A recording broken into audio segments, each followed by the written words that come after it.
함께 나누실 말씀은 요한복음 3장 5절에서 8절의 말씀입니다. 예수께서 대답하시되 진실로 진실로 내게 이르노니 사람이 물과 성령으로 나지 아니하면 하나님의 나라에 들어갈 수 없느니라. 육으로 난 것은 육이요 영으로 난 것은 영이니 내가 내게 거듭나야 하겠다는 말을 놀랍게 여기지 말라. 바람이 임의로 불매 내가 그 소리는 들어도 어디서 와서 어디로 가는지 알지 못하나니 성령으로 난 사람도 다 그러하니라. 아멘. 네, 지난 3년이라고 하는 코로나19로 인해서 대한민국은 6만여 교회 가운데 약 7, 80%의 어린 주일학교 기관이 사라졌어요. 그러면 6만여 교회 가운데 20% 내지 30%만 교회 학교가 되어지고 있다는 겁니다.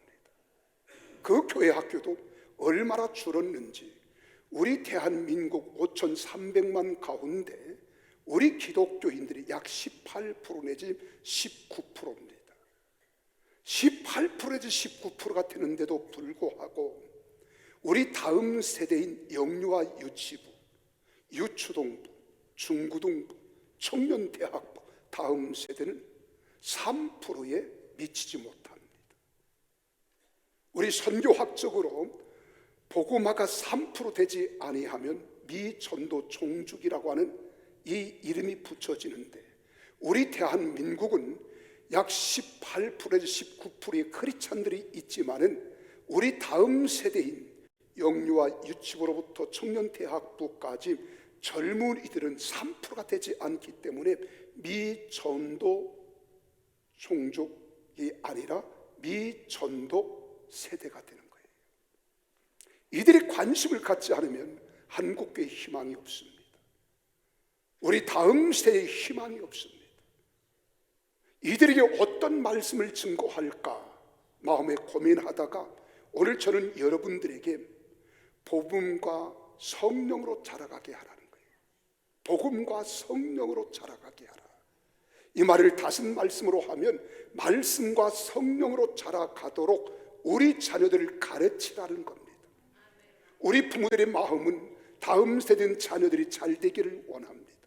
공부도 남들보다 뛰어나기를 원하고 그리고 인간성도 사회성도 지성도 영성도 모두가 빼어나기를 원하지만은 우리 자녀들이 우리 부모님 마음대로 됩니까? 아니에요. 그래서 이 세상에서 가장 알지 않은 것 같아도 알지 못하는 게 4가지가 있답니다. 그 첫째는 럭비공이 어디로 튈는지를 모른대요. 두 번째로는 여러분 춘3월에 여자의 마음이 어떻게 돌변할지 모른대요. 별로 안 웃네요. 세 번째로 우리의 자녀들이 어떻게 자라날 줄 우리는 기대하는 기대감이 있지만은 우리 자녀들이 어떻게 자랄 줄을 모른답니다. 이것이 오늘 우리 현실입니다. 우리 부모님들이 자녀들이 잘 되기를 바라는 만큼 목사인 저도 우리 장로님들도 우리 기성세대들도요 우리 다음 세대는 영유아 유치부, 유초동부, 중고등부, 청소년들, 청년대학부가 다 잘 되기를 원하는 거예요. 그냥 바란다고 되는 것이 아닙니다. 그래 다음 세대를 위한 우리 교회가 전략을 세우고 추진하면서 지금 진행 중에 있습니다. 그래 다음 세대들이 마음 놓고 하나님 말씀을 배우고 하나님께 기도하며 하나님이 준 꿈을 먹고 자라갈 수 있도록 그리고 세계를 지배할 수 있는 우리 다음 세대가 될 수 있도록 최선을 다하지만은 우리 마음대로 되는 것이 아니에요. 우리 부모님들이 아이들이 열심히 학원 가서 학교 가서 영어 공부하고 수학 공부하고 국어 공부하고 역사를 공부하고 이런 지적인 지성적으로도 우리 아이들이 다른 아이들보다 뒤처지기보다는 우월하게 우리는 앞서가기를 원하잖아요. 그러나 우리 자녀들이 다 우리 바람대로 되는 것은 아닙니다. 모든 것들을 보면은 부모의 관심과 사랑은 반드시 필요하지만 누군가가 도와주셔야 됩니다. 사람들은 이것을 운명이라고도 하고 운수라고도 하지만 우리 그리스도인은 운명과 운수를 믿지 않아요. 하나님이 우리에게 개입하시고 역사하심을 믿기 때문에 전지전능하신 하나님이 도와주셔야 될 줄로 믿으시기를 바랍니다. 하나님의 역사는 거기서 일어나는 거예요. 하나님의 기적은 거기서 일어나는 겁니다. 오늘 본문 말씀을 보세요. 사실은 오늘 본문 말씀은 우리 2장 23절부터 3장 15절까지 가면 모든 내용을 함께 알 수 있었습니다. 예수님께서 첫 기적인 가나 혼인잔치에 물로 포도주를 만드신 사건을 행하신 후에 얼마 되지 않아서 유월절을 맞이합니다. 이 유월절은 전국과 세계 각처에 흩어지는 디아스포라인 모든 교민들까지도 예루살렘 성전에 올라와서 그들이 절기를 지키는 때였습니다. 예수님도 예루살렘에 올라오셨어요. 그리고 예루살렘에 계셨습니다. 많은 환자들을 치료하는 거예요. 문제 가진 자들을 해결해 줍니다. 그리고 예수님께서 만나는 모든 사람들 가슴 희망이 되어지고 소망이 되어졌습니다. 그때 예수님을 수많은 사람들이 따릅니다. 그래서 예수님이 하시는 말씀이, 예수님께서는 친히 사람 속에 있는 것까지 다 아신다고 오늘 2장 25절에는 말씀하고 있어요. 이것을 곁에서 지켜보고 있었던 한 사람이 있었습니다. 그 사람은 바로 니고데모라고 하는 사람이에요. 이 니고데모에 대하여 성경은 이렇게 소개합니다. 니고데모는 바리새인이라는 거예요. 왜 이 바리새인을 강조할까요? 그 당시 유대인 중심 세력, 유대인의 핵심 세력은 이 바리새인이었습니다. 그런데 그들은 율법주의자예요. 철저한 유대교주의자들입니다. 그래서 바리새인이라고 소개하는 거예요. 두 번째로는 산헤드린 공회 의원이었습니다. 이 사람은 학식이 높은 사람이에요. 진지한 사람이고 진실한 사람이며 동망 있는 사람이고 많은 사람들의 영향력을 끼칠 수 있는 종교 지도자이기도 합니다. 그리고 세 번째로는 유대인의 지도자라고 이렇게 말했어요. 우리 개역 성경에는 유대인의 관원이라고 했고 우리가 가지고 있는 이 성경에서는 유대인의 지도자라고 했습니다. 그 사람은 관원이든 지도자이든 그 당시에 사회적 지위를 보면은 헬라어는 아로콘이라는 말을 쓰는데 이것은 통치자나 왕이나 대제사장, 회당장, 그리고 산헤드린 의원들, 재판관 이런 지도급, 리더급에게만 사용되는 말이 아로콘이라는 말이에요. 근데 오늘 여기서 보니까 산헤드린 공회인 것은 분명합니다. 예수님과 그가 대화를 나누는 거예요. 옆에서 예수님이 하시는 모습을 다 지켜보았어요. 그리고 엿보았습니다. 그리고 감동도 받았어요. 그리고 하는 말이 밤중에 사람들의 낯을 피하여 대낮에 모든 사람들이 볼 수 있는 가운데 예수님께 나타난 것이 아니라 캄캄한 밤에 아무도 볼 수 없는데 자기의 위신이 있었겠지요. 처신을 하기에 너무 힘들고 어려웠겠지요. 그리고 아무도 알 수 없는 밤중에 예수님을 찾아와서 예수님께 이렇게 질문을 던집니다. 라비요. 이 말은 선생님이요. 우리가 당신은 하나님께로부터 오신 라피 선생인 줄 아나이다. 하나님께서 당신과 함께하지 아니하셨더라면 당신이 이런 기적과 능력과 역사를 이룰 수 없습니다. 당신은 하나님이 함께하시는 하나님의 사람, 선지자요 선생인 줄 내가 아나이다. 그때 예수님이 그에게 이렇게 대답합니다. 뭐라고 했습니까? 사람이 거듭나지 아니하면 하나님의 나라를 볼 수 없느니라. 그랬더니 우리와 똑같은 생각을 가진 이 니고데모가 우리에게도 이런 질문을 던졌다라면 우리도 그렇게 답변할 수밖에 없습니다. 선생님, 그게 무슨 말씀입니까? 어떻게 우리가 늙은 어머니 뱃속에 들어갔다가 다시 날 수 있단 말입니까? 그게 가능합니까? 그랬더니 예수님께서 하신 말씀이 사람이 물과 성령으로 거듭나지 아니하면 하나님 나라에 들어갈 수 없다는 거예요. 하나님 나라에. 자, 이 말씀은 지금 요한복음 3장 1절에 기록된 말씀이에요. 요한복음 22장까지 있습니다. 이 중간에 넣든지 마지막에 넣든지 왜 초장에, 초판에 이 말씀을 대화하면서 요한은 이것을 여기에 기록했을까? 이 니고데모와 예수님의 대화가 대단히 중요하다는 것을 암시해 주고, 이 말씀은 니고데모와 예수님과의 관계에서만 이루어지는 말씀이 아니라 오늘 우리와 모두에게, 그리고 어린 자녀들에게, 이 세상을 살아가는 모든 사람들에게 꼭 필요한 말씀인 것을 이야기해 주는 거예요.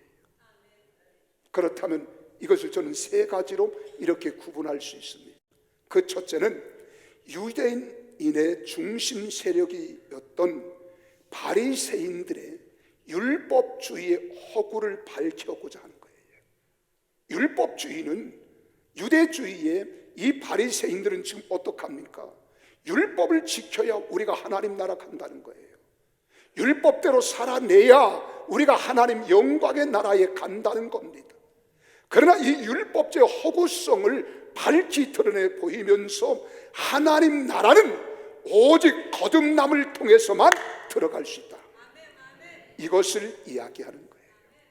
두 번째로는 유대교의 허구와 믿음을 통한 구원이라는 기독교 구원의 진리의 정수를 밝히고자 서두에서 기록해 놓고 있는 겁니다. 그리고 세 번째로는 학식이 높고 진지하며 진실한 니고데모조차도 구원에 대한 진리에 대하여 무지했던 것을 보여줌으로써 유대교의 한계를 지적하고 더 나아가 참된 믿음의 가치를 부각시키려고 오늘 이 말씀을 요한복음 서두에서 이야기하는 겁니다.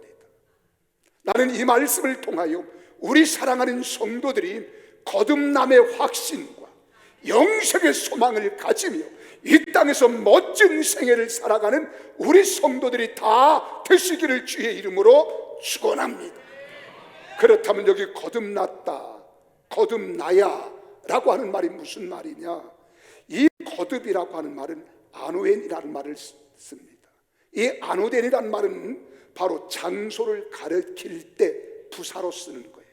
그럼 거듭났다는 말은 위로부터, 이 말이에요. 하나님께로부터. 위로부터라는 말은 하나님께로부터 태어나야 된다는 거예요.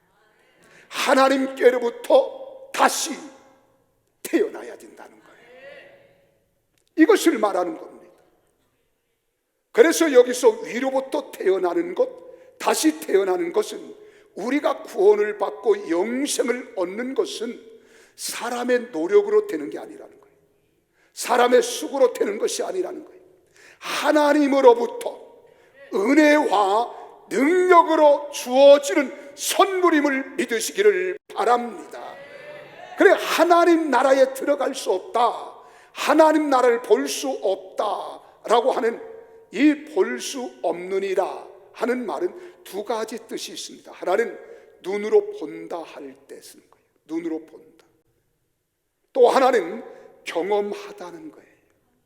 우리가 하나님 나라는 눈으로 바라보는 것만이 아니라 우리가 경험할 수 있다는 겁니다. 이 말을 여러분들이 요약해서 말씀을 드리면, 하나님의 은혜와 능력으로 예수 그리스도를 통해서 구원받고 새롭게 된 성도는 내세인 영원한 하나님 나라를 바라볼 뿐만 아니라 이 세상에 사는 동안에도 천국의 기쁨과 평화를 누리며 경험하며 살아갈 수 있다는 거예요. 그래서 하나님 나라는 하나님 나라에만 있는 것이 아닙니다. 여기 있다 저기 있다 하지 말라. 내 마음에 있다는 거예요. 내가 이 하나님 나라를 경험하는 평안이 있어야 돼. 이 하나님 나라를 체험하는 기쁨이 오늘 여러분 속에 넘쳐나기를 예수의 이름으로 축원합니다. 그래서 본문 5절에서 말합니다. 사람은 물과 성령으로 나지 아니하면 하나님 나라에 들어갈 수 없다는 거예요. 이 말은 꼭 들어가는 것만이 아니라 하나님 나라를 볼 수도 없고 하나님 나라를 경험할 수 없다는 것입니다. 원문 그대로 이걸 직역해서 헬라 원어를 번역해서 여러분들에게 읽어드린다면, 만일 어떤 사람이 물과 성령으로 말미암아 태어나지 않는다면 하나님 나라에 들어갈 수 없다. 하나님 나라를 볼 수 없다. 하나님 나라를 이 땅에서 경험할 수 없다는 거예요. 그러면 하나님 나라를 경험하고 볼 수 있고 우리가 들어가기 위해서는 이 땅에 살아가는 날 물과 성령으로 거듭나야 들어가는 줄 믿으시기를 바랍니다. 이 사람들이 거듭나는 과정에서 물과 성령이라고 하는 이 두 단어는 함께 필수적인 요소입니다. 이것을 더 구체적으로 말할 수 있다면요, 베드로도 그렇게 말하잖아요. 베드로가 오순절 마가 다락방에서 성령을 정말이 받습니다. 그래 그는 물 세례도 받았어요. 성령도 받았어요. 그리고 성령 세례를 받고 나니까 견딜 수 없는 마음의 감격이 있습니다. 기쁨이 있습니다. 희열이 있습니다. 그때 로마 사람들이나 아니면 대제사장들이나 유대 교회 바리새인들이나 사두개인들이나 제사장들은 이 복음을 전하지 못하도록 철저하게 감시하고 그들의 복음의 진로를 막고 있을 때 베드로는 나가 외치는 거예요. 복음을 선포하는 겁니다. 그때 사람들이 감동을 받아요. 감화를 받습니다. 그리고 마음에 찔리기 시작했습니다. 우리가 어떻게 하면 좋겠는가, 이런 마음의 조바심과 그리고 또 마음속에 여러 가지 거룩한 두려움이 생긴 거예요. 그러니까 그들이 이렇게 말, 우리가 어찌할꼬, 가슴을 찢으며 그들이 이구동성으로 이야기하는 게 우리가 어떻게 하면 되겠느냐. 그러면 그때 2장 38절에서 베드로가 말합니다.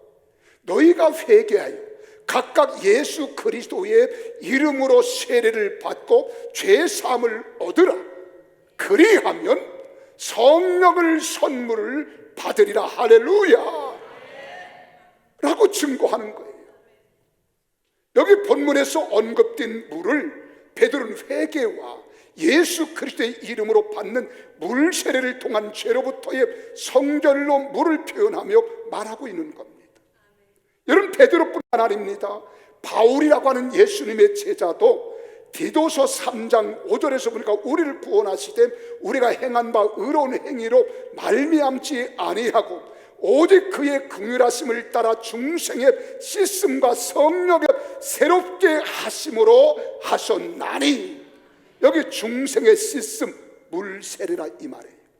성령의 새롭게 하심으로 하셨다는 말은 성령 세례를 이야기하는 겁니다. 오늘 사랑하는 여러분, 우리가 믿음을 가지고 살아갈 때 오늘 우리들이 가장 깊이 가슴에 새기고 각인시켜야 할 일이 바로 물 세례와 성령 세례예요.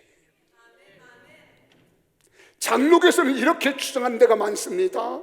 우리가 물 세례를 받을 때 성령님의 감동을 받고 우리는 세례를 받았기 때문에 이미 성령 받았다, 이 잘못된 말입니다.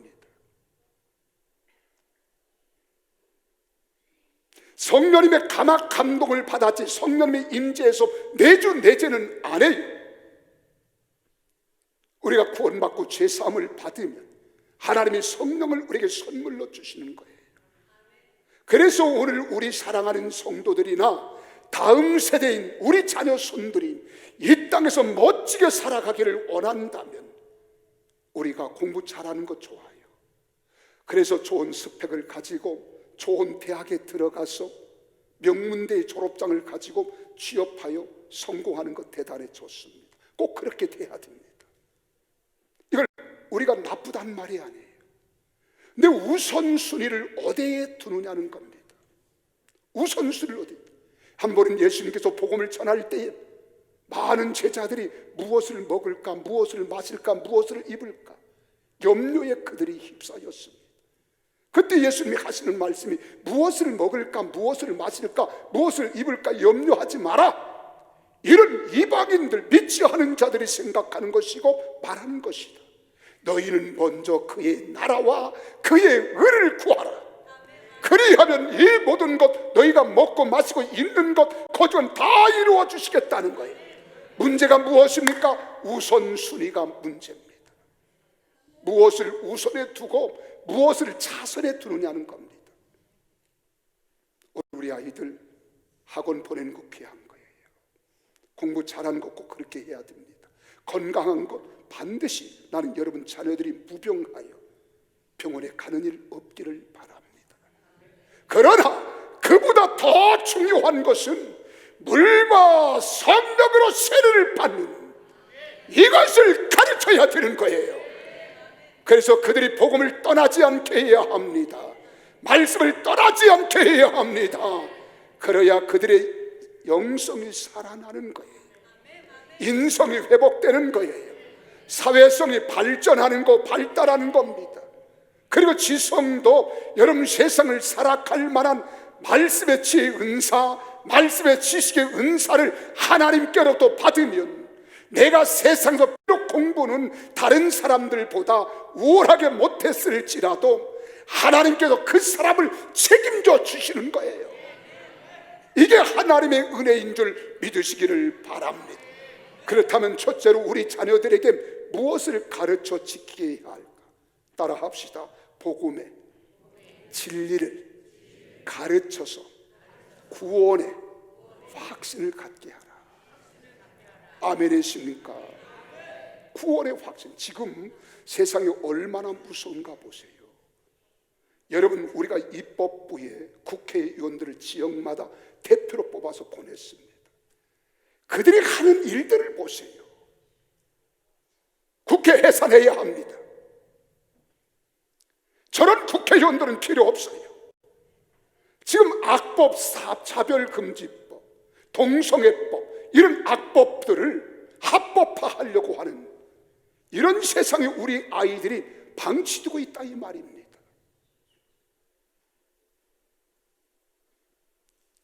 그들이 세상을 보면서 여러분 복음의 진리를 알까요? 진술을 깨달을까요? 오늘 교회는 정신 차려야 합니다. 이런 것들과 우리는 악과 싸워야 합니다. 그리고 손으로 이겨야 합니다.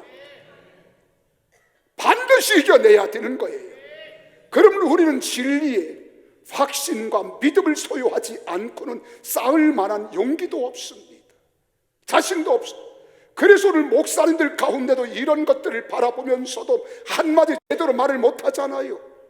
나라가 잘못되는 모습을 바라보고도 나라에 대해서 말하지 못하잖아요. 선지자는 죽음을 두려워하지 않는 거예요. 진리를 위해서 목숨을 거는 겁니다. 하나님의 정의를 위해서 생명을 거는 거예요. 그렇다면 우리 자녀들에게, 우리 성도들에게 무엇이 옳고 그른가를 우리는 가르쳐 줘야 되지 않습니까? 가장 중요한 것은 수학이 아닙니다. 영어가 아닙니다. 아이들이 수학에 공식을 하는 게 중요한 게 아니에요. 물론 그것도 중요하지. 중요한 것은 사람의 생명이 중요한 거예요. 그래서 회개하는 즉시 예수 그리스도만이 나의 주권자가 되시고 대속자가 되시며 나의 구원자가 되시는 분임을 믿는 자에게는 인생의 새로운 질서와 세계가 열리게 되어지는데 이것을 가르쳐야 되는 거예요. 예수님은 구원의 진수, 거듭남의 비유를 들어서 세 가지로 말씀했습니다. 그 첫째는 구원받지 않고는 생명도 없고 하나님과의 관계도 없다는 거예요. 이게 인간의 가장 가슴 아픈 거예요.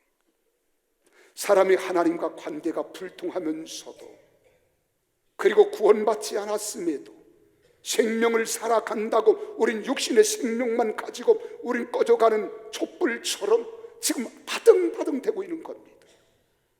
요한복음 14장 6절을 보세요. 예수님이 그렇게 말합니다. 내가 곧 길이다, 내가 곧 진리다, 내가 곧 생명이다. 나로 말미암지 않고는 아버지께로 올 자가 없다. 이 말을 다른 말로 표현하면 나는 진리의 길이라는 거예요. 나는 생명의 길이라는 거예요. 나로 말미암지 않고는 아버지께로 올 자가 없다는 거예요. 두 번째로, 구원을 통해 거듭남을 받으면 하나님 나라를 보는 새로운 관점이 생긴다는 거예요. 구원을 받으면 하나님 나라를 바라보는 관점이 생기고 하나님 말씀이 명확하게 다가오고 성령의 역사와 경이로움을 믿고 경험하며 생동하는 믿음을 가지게 됐다는 거예요. 이런 자들이 희망이 있는 겁니다. 세상을 비관하지 않습니다. 어떤 환경에서도 휩쓸리지 않고 그 환경을 극복하고 이겨낼 수 있는 우리 자녀들이 될 줄로 믿으시기를 바랍니다. 그리고 세 번째로는 거듭남을 통해 우리는 하나님 나라의 새로운 질서가 실현되는 새로운 영역으로 안내되고요, 문자 그대로 하나님 나라에 우리는 들어감을 확실한다는 겁니다. 고린도전서 5장 아니 후서 5장 17절에 그러잖아요. 그런즉 누구든지 그리스도 안에 있으면 새로운 피조물이라. 이전 것은 지나갔으니 내가 거듭나기 전에 모든 것들은 지나갔으니 보라 새 것이 되었도다. 여러분, 사람이 거듭난다는 것은 단순히 구원받는 것 이상입니다. 거듭남은 새로운 자격을 부여해주는 경험이며 삶의 초자연적인 차원으로 우리의 모든 존재의 가능성을 열어주는 겁니다. 하나님 나라의 질서 안에서의 새로운 시작을 우리는 변화시켜 주시는 겁니다.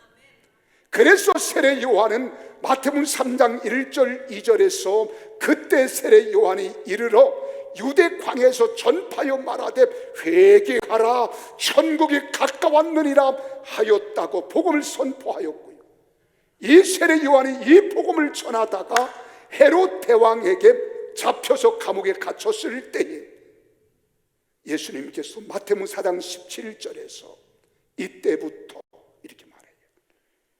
예수님께서 비로소 전파하여 이르되 회개하라 천국이 가까웠느니라 하시더라. 할렐루야.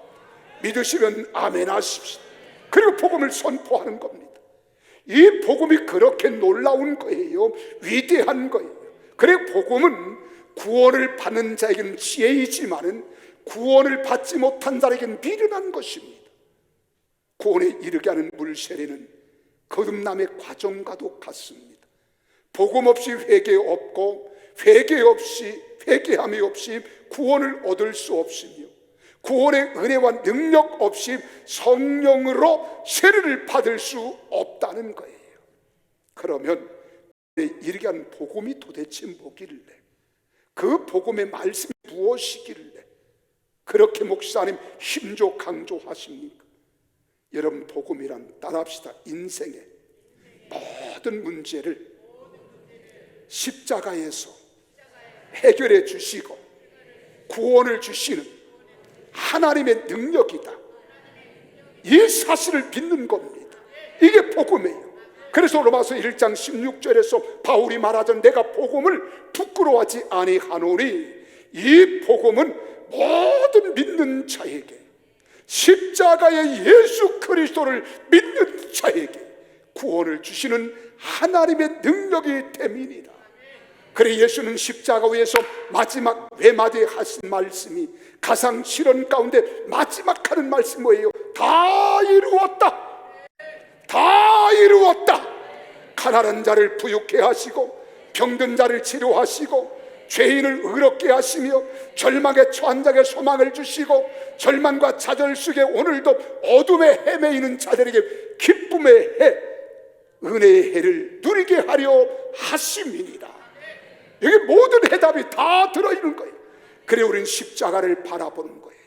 십자가를 의지하는 거예요. 그래 십자가를 영광이라고 말하는 겁니다.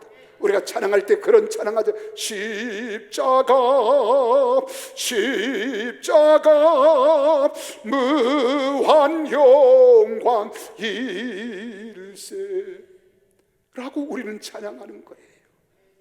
십자가에 달리신 주님의 고난이 무슨 영광입니까? 주님은 이 십자가를 지시기 위하여 하늘의 보좌를 버리고 이 땅에 오셔서 낮고 천한 인간의 모습으로 오신 거예요. 그리고 여러분 죄와 나의 모든 저주를 다 담당해 주신 거예요. 그리고 다 이루었다. 그래서 이사야 53장에서 이사야 선지자는 그렇게 고백합니다. 그가 찔림은 우리의 허물을 인함이요 그가 상함은 우리의 죄악을 인함이라. 그가 징계를 받음으로 우리가 평화를 누리고 그가 채찍에 맞음으로 우리가 나음을 입었다. 우리는 다 양 같아서 그릇 행하여 각기 제 길로 갔거늘 여호와 하나님께서는 우리 모두의 죄악을 그에게 담당시키셨도다. 뿐만 아닙니다. 이를 의심 없이 믿을 때 우리는 죄인이 변하여 의롭다함을 얻으며 구원에 이르게 되는 것입니다. 그래서 예수 안에서 우리는 의롭게 된 거예요. 로마서 1장 17절에 말합니다. 복음에는 하나님의 의가 나타나서 믿음으로 믿음에 이르게 하나니 기록된 바 오직 의인은 믿음으로 말미암아 살리라 함과 같으니라. 이 사실을 믿으십시오. 나의 죄를 다 담당하신 것을 믿으십시오. 그래서 우리는 7가지를 확신하고 믿어야 합니다. 십자가를 짊어진 예수님은 천지를 창조하신 하나님이시다. 두 번째로는 하나님만이 인간의 육을 입고 오신 분이 바로 예수 그리스도이시다. 하나님이 우리 인간의 몸을 입고 오신 분, 그분이 예수 그리스도.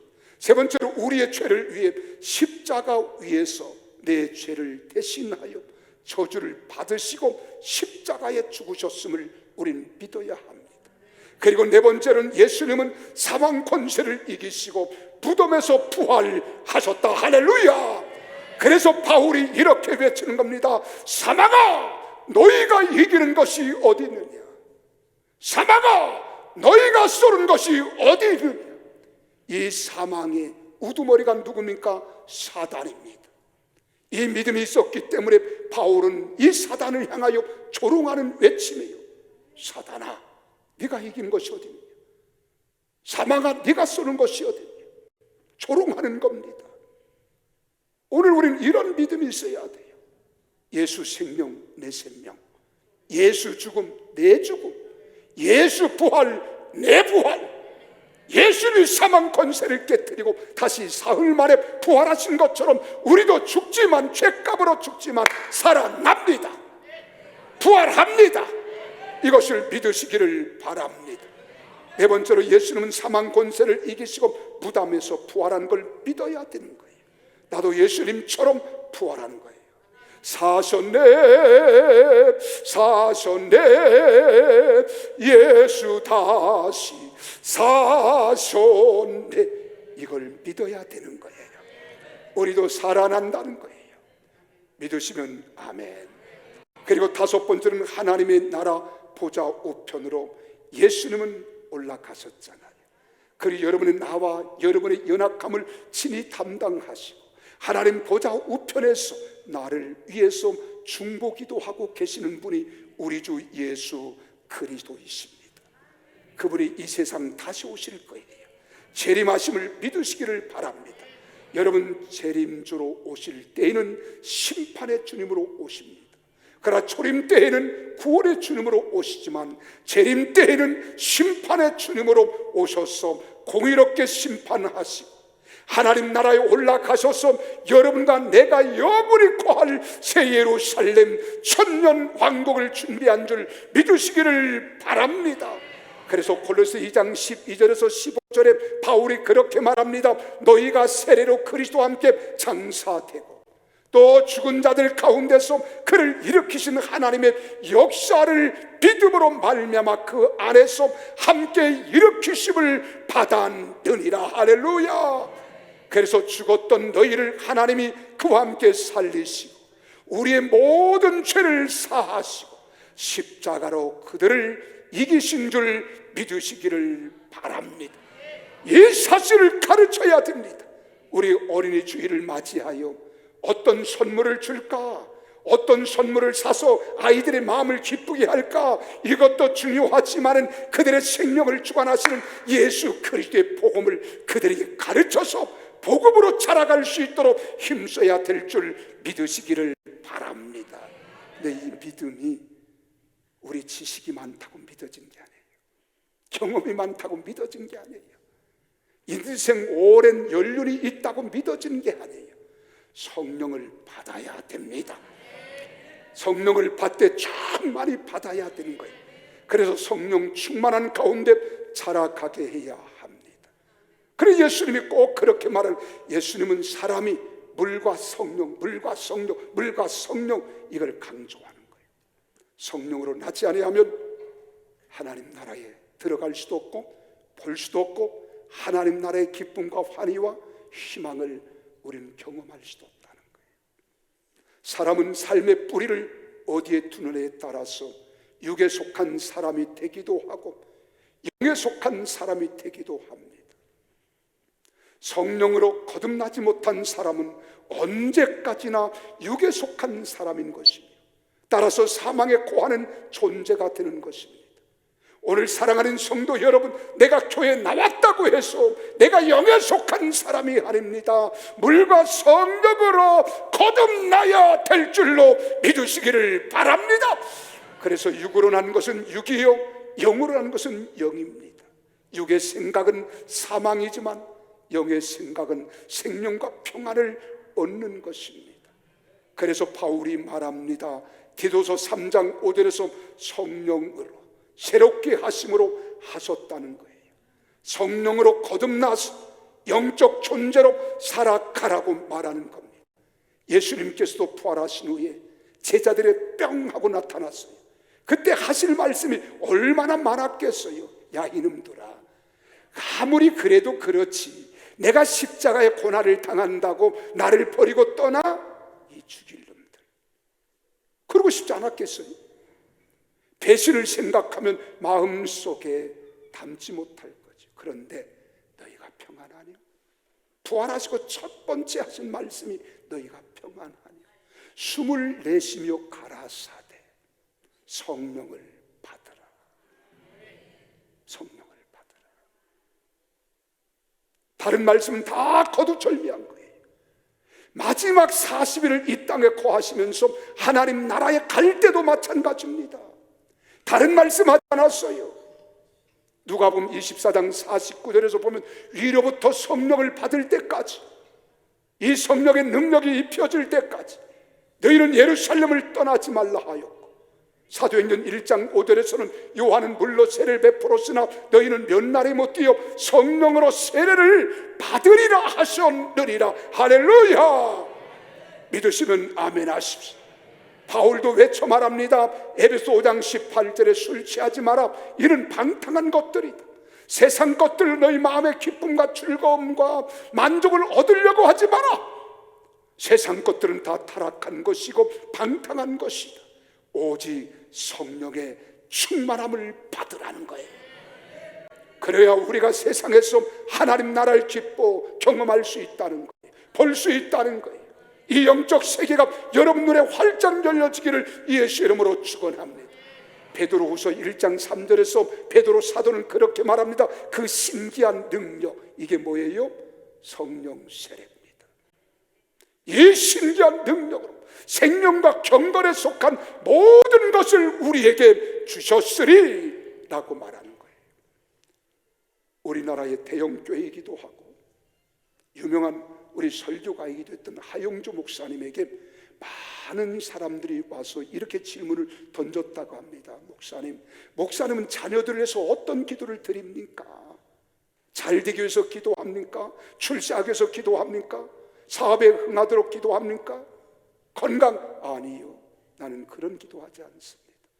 우리 자녀들이 모두가 다 성령 세례 받기를 위해서 기도합니다. 이것이 최고의 선물입니다. 가장 좋은 겁니다. 위대한 것입니다. 여러분 자녀들에게 이를 가르치시기를 바랍니다. 여러분들 이 세례를 받기를 주 이름으로 축원합니다. 그렇게 되기를 원하시면 아멘 하십시다. 큰 소리로 두 손 벌 건지고 아멘. 할렐루야. 우리가 이 성령 세례 받아야 되는 거예요. 그러면 왜 성령을 충만히 받아야 하나요? 세 가지 문제를 풀어줍니다. 첫째는 하나님을 바로 알고 하나님을 바로 믿기 위해서는 성령 세례를 받아야 돼요. 요한복음 4장 24절에서 그렇게 말합니다. 하나님은 영이시 예배하는 자가 신령과 진정으로 예배할지니라고 했습니다. 하나님이 영이시기 때문에 영적인 것은 영으로만 알 수 있습니다. 그럼 우리가 성령을 충만히 받아야 영이신 하나님을 바로 알고 바로 믿을 수 있는 거예요. 두 번째로는 예수님을 바로 알고 바로 믿을 수 있기 위해서는 성령의 세례를 받아야 합니다. 왜요? 예수 그리스도는 성령으로 잉태되었다고 마태복음 1장 18절에 말씀하고 있거든요. 성령으로 잉태된 것이 나타났으니, 그래 요한복음 15장 26절에 말합니다. 보혜사 곧 아버지께로부터 오시는 진리의 성령이 오실 때에 그가 나를 증언할 것이요. 할렐루야. 성령이 오시면 하나님의 진리이신 예수 그리스도에게 인도하시고 예수 그리스도를 바로 알게 하시고 예수 그리스도를 바로 믿게 하시는 은혜가 임할 줄 믿습니다. 마지막 세 번째로는 성령 충만을 받아야 성령님의 깊은 영적 세계를 알 수 있습니다. 여러분 눈에 보이는 물리적인 것들은 우리가 눈으로 측량할 수 있습니다. 그러나 영적 세계는 우리가 바로 알 수 있는 게 아니에요. 성령을 받아야 영적 세계를 아는 겁니다. 그리고 영적 세계를 말할 수 있는 거예요. 고린도전서 2장 10절에 바울이 그렇게 말하되 오직 하나님이 성령으로 이것을 우리에게 보이셨으니 성령은 모든 것 곧 하나님의 깊은 것까지도 통달하시느니라. 할렐루야. 그래서 우리 자녀들이 여러분 수학 못해도 괜찮아요. 영어 못해도 괜찮아요. 예수 그리스도를 바로 알고 성령을 받게 해줘야 될 줄로 믿으시기를 바랍니다. 성령 충만 받아야 돼요. 제가 말씀드린 적 있잖아요. 우리 외숙녀 딸이 초등학교 1학년 때 처음 부모를 떠나서 왔어요. 처음 부모를 떠나서 외박은 처음이에요. 3주 동안 예수 복제수 훈련소에 갔어요. 3주 동안 배우고 오더니 이 아이의 가치관, 인생 내가 왜 살아야 하는가, 왜 내가 존재하는가, 이걸 말하더라니까요. 대학생도 이 말을 못합니다. 어른들도 이 말하기 어려워요. 그러더니 지가 와서 가정예배를 인도해요. 지금 묻습니다. 내 소원은 뭐냐? 할아버지, 나는 성령 충만한 아이가 되는 거예요. 더 바랄 것 없는 거예요. 성령 충만하면 모자란 지혜도 주세요. 건강도 허락해 주세요. 세상을 살아가는 능력도 주세요. 세상의 사람들과 견조할 수 있는 은혜도 주세요. 의지도 주세요. 그가 지금 초등학교 5학년이 됐습니다. 반장에 나갔다가 3번 떨어졌어요. 그래도 굽히지 않은 거예요. 나는 더 훌륭한 사람 될 거야. 그러더니 5학년 되면서 4학년 때 전교 부회장에 나갔어요. 4명이 출마한 가운데 200명 가운데 120여 표 받아서 전교 부회장이 됐어요. 아이들은 꿈을 잃지 않아요. 의지가 쇠약하지 않습니다. 지금도 이 아이들이 부모님 말씀에 불순종하는 법이 없어요. 늘 매일 성경 한 구절씩 암송합니다. 아침 7시에 일어나면 성경부터 봅니다. 3장씩 꼭 읽어요. 아침에 읽지 못했을 때에는 학교 갔다 와서 나는 이 아이의 장래를 하나님이 책임져 주시리라 믿습니다. 여러분, 왜 성령의 충만 받으면 성령 안에서 자라가는 거거든요. 성령 안에서 자라가는 아이들에게 9가지 하나님의 은혜가 있어요. 그 첫째는 주님과 함께 동행하는 삶을 살아갑니다. 우리 주님과 주와 같이 길 가는 곳 즐거운 일 아닌가. 그러는 거예요. 요한복음 14장 16절에 말합니다. 다른 보혜사를 너에게 주사 영원토록 너희와 함께 있게 하리. 두 번째로 하나님 말씀대로 살아갈 수 있는 능력을 덧입습니다. 그래서 에스겔서 36장 26절에서 27절에 보면 바로 그렇게 말합니다. 너희를 정결케 할 것이며, 26절에 가서 보면 새 영을 너희 속에 두고 새 마음을 너희에게 주되 너희 육신에서 굳은 마음을 제거하고 부드러운 마음을 주는데, 27절에 내 영을 너희 속에 두어 너희로 내 율례 말씀을 행하게 하리니 너희가 내 규례 말씀을 지켜 행할지니라. 말씀대로 살아가는 힘을 주시는 거예요. 그래 힘들지 않아요. 많은 사람들이 그런 질문을 던집니다. 목사님, 말씀대로 산다는 게 쉽지 않아요? 그렇지요, 어렵습니다. 인간의 힘으로 어렵지만 하나님의 영이 임하시면 기쁨으로 살아낼 수 있는 거예요. 세 번째는 평안을 주십니다. 평강을 누리게 하신다는 거예요. 요한복음 14장 27절에 말하잖아요. 내가 주는 평안은 세상에 주는 것 같지 않다는 거예요.